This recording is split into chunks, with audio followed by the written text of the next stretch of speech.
नमस्कार, बहुत बहुत स्वागत है आप सभी का। आप देख रहे हैं एनएमएफ न्यूज, आपके साथ मैं हूं नम्रता चौधरी। असीम मुनीर, जो कि हाल ही में अमेरिकी राष्ट्रपति डोनाल्ड ट्रंप के साथ खाना खाने के लिए पहुंचा था, बकायदा उसको इनवाइट किया गया था। आखिर ये इनविटेशन भेजा क्यों गया था? भारत में बैठे कई सारे लोगों ने इसको लेकर सवाल खड़े किए। देश के प्रधानमंत्री नरेंद्र मोदी को लेकर भी तंज कसा गया कि देखो, जिस असीम मुनीर को लेकर तंज कसे जाते हैं या जिस ट्रंप पर इतना भरोसा जताया जाता है, वो तो आपस में बैठकर लंच कर रहे हैं।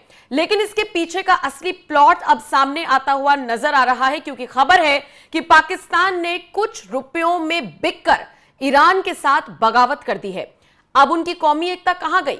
अब आपसी भाईचारा कहां गया? अब मुस्लिम मुस्लिम वाली लड़ाई कहां गई? ये समझ से परे है, क्योंकि कुछ डॉलर्स के लिए शायद पाकिस्तान ने अपनी साख को गिरवी रख दिया। बताया जा रहा है कि जिस वक्त अमेरिकी राष्ट्रपति डोनाल्ड ट्रंप ने असीम मुनीर से लंच पर बातचीत की, उस वक्त एक प्लॉट तैयार हुआ कि कैसे उनके एयरबेस का इस्तेमाल कर ईरान को उड़ाया जाए। और कुछ वक्त पहले की बात है, पाकिस्तान ने डोनाल्ड ट्रंप के लिए नोबेल पीस प्राइज की सिफारिश भी की थी। कुल मिलाकर देखा जाए तो दोनों एक दूसरे के हमदर्द बन रहे थे, लेकिन बीच में ईरान के साथ ये जो विश्वासघात पाकिस्तान की तरफ से किया गया, इसको लेकर भारत के कई राजनेता सवाल खड़े कर रही हैं। और इन राजनेताओं में से सबसे प्रबल नाम जो आगे चल रहा है वो है असदुद्दीन ओवैसी का। AIMIM चीफ असदुद्दीन ओवैसी ने पूछा है कि क्या पाकिस्तान ने इसी वजह से डोनाल्ड ट्रंप को नोबेल पीस प्राइज के लिए नामित किया था? क्या इसी मकसद से उनके आर्मी चीफ ने ट्रंप के साथ बैठकर खाना खाया था? ट्रंप ने अपने ही देश के संविधान का उल्लंघन किया है, यूनाइटेड नेशंस चार्टर का उल्लंघन किया है और अंतर्राष्ट्रीय कानूनों का भी उल्लंघन किया है। आपको बताते चले, यूएस की तरफ से अटैक किया गया है ईरान के परमाणु साइट्स पर, और यह बहुत बड़ा हमला है जो अमेरिका की तरफ से ईरान पर किया गया है, जिसके जवाब में खामेनेई ने भी अमेरिका को चेतावनी दी है। लेकिन इन सबके बीच असदुद्दीन ओवैसी, जो कि भारत के एक फेमस राजनेता हैं, हाल ही में ऑपरेशन सिंदूर की सफलता का बखान करने के लिए जो डेलीगेशन अलग अलग देशों में भेजा गया था, उनमें से एक डेलीगेशन में असदुद्दीन ओवैसी भी थे। लेकिन इन सब के बीच अब उन्होंने पाकिस्तान को एक बार फिर से आईना दिखाने का काम किया है और सवाल उठाए हैं मुनीर और ट्रंप के साथ में खाना खाने को लेकर कि क्या वाकई में ईरान के लिए प्लॉट तैयार किया गया था? क्या इसीलिए ये नोबेल पीस प्राइज की सिफारिशें की जा रही थी? आपको सुनवाते हैं असदुद्दीन ओवैसी ने असीम मुनीर से लेकर पूरे पाकिस्तान को, डोनाल्ड ट्रंप को किस तरीके से ललकारा है। सुनिए असदुद्दीन ओवैसी को। यूनाइटेड स्टेट्स ने जो बॉम्बिंग की है वो इंटरनेशनल लॉ का वायलेशन है, वो यूनाइटेड नेशंस के चार्टर का वायलेशन है, एनपीटी का वायलेशन है, और खुद यूनाइटेड स्टेट्स का जो उनका संविधान है यूएस का कि बगैर कांग्रेशनल परमिशन के वो जंग नहीं कर सकते या बॉम्बिंग, उन्होंने उसका वायलेशन किया। और उन्हीं का इंटेलिजेंस डिपार्टमेंट, यूएस का इंटेलिजेंस डिपार्टमेंट ने कहा कि ईरान तो न्यूक्लियर वॉरहेड वेपन्स के करीब नहीं था। तुलसी गबार्ड का स्टेटमेंट है। ये सिर्फ एक फसाड क्रिएट किया गया।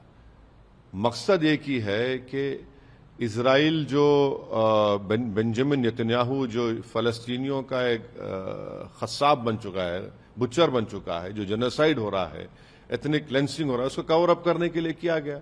फिर 55,000 लोग मारे गए, अभी मर रहे हैं वहां पर, आप उसकी बात नहीं करते।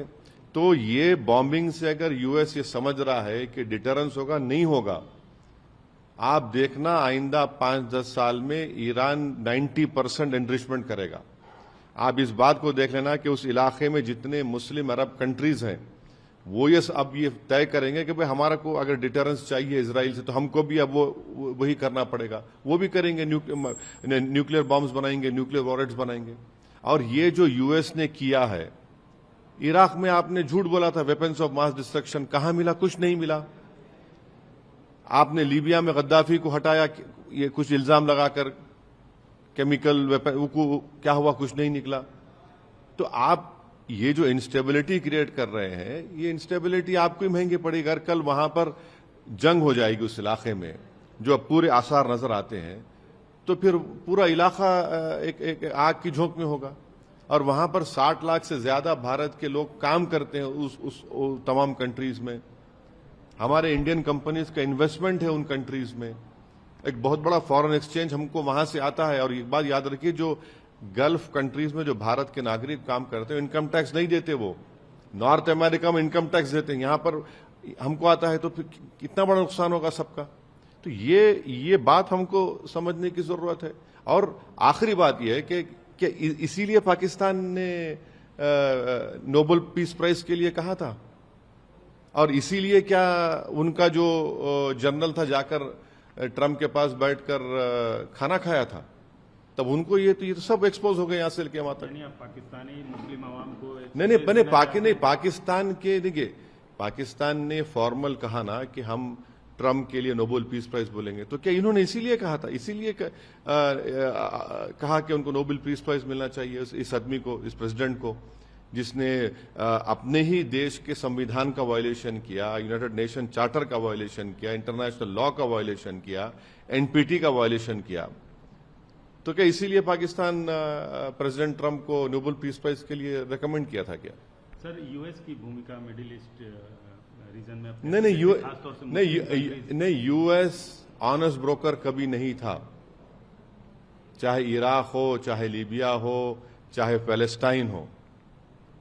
और ये जो गजा में जेनोसाइड हो रहा है, जो एथनिक क्लेंसिंग हो रही है एक रेसिस्ट स्टेट की तरफ से, उस पर तो यूएस बिल्कुल खामोश बैठा हुआ है। सारी दुनिया बोल रही है कि पैलेस्टीनियंस का क्यों एथनिक क्लेंसिंग हो रही है, माने अगर वो लोग खाना लेने जा रहे हैं तो गोलियां चलाकर उनको मार रहे हैं। और पूरी वेस्टर्न मुमालिक जो बड़ा पूरे विश्व में दर्ज देते हैं ह्यूमन राइट्स, अरे तुम लोग कह के ह्यूमन राइट्स बात कर रहे हैं, कौन सी ह्यूमन राइट्स बात कर रहे हैं? इजराइल के पास जो इतने वॉरहेड्स है, न्यूक्लियर टेक्नोलॉजी है, वो लोग बोलते एक्सपर्ट वो 700-800 है। इजराइल ना एनपीटी का मेंबर है, इजराइल आईएईए को अलाउ नहीं करता। आप उसके न्यूक्लियर जो बनाकर बैठा हुआ इतने वर्षों से, उस पर कोई बात ही नहीं करता। तो ये इनका डबल स्टैंडर्ड है, इनकी हिपोक्रेसी है। सर, इजराइल के प्रधानमंत्री ने ट्रम्प की तारीफ की है, बोला है कि ये कार्रवाई इतिहास बदलेगी। इतिहास यही बताएगा कि अगर जंग शुरू हो गई, जिस तरह इराक में हुआ था, इस तरह अगर जंग शुरू हो गई तो नुकसान खमियाजा कौन भुगतेगा? कितने मासूम लोग मारे जाएंगे? इसमें भारत के लिए परेशानी हो जाएगी। ये नहीं तो इतिहास ये जरूर लिखेगा कि बेंजामिन नेतन्याहू फलस्तीनियों का बुचर था, जिसने गजा में 55,000 फलस्तीनियों को उनका जेनोसाइड किया, एथनिक क्लेंसिंग कर रहा है। वो तारीख में जरूर लिखा जाएगा। भारत का ईरान से, यूएस से और इजराइल से जो स्ट्रेटेजिक पार्टनरशिप है, इस सिचुएशन अरे हम ईरान में छाबार पोर्ट बना रहे हैं, 20 साल उसको ऑपरेट करेंगे। हम पाकिस्तान को बाईपास कर अफगानिस्तान में उनकी मदद करेंगे। तो हम उम्मीद करते हैं कि भारत सरकार इसका नोट ले, इसका कंडेम करे। ऐसा तो हम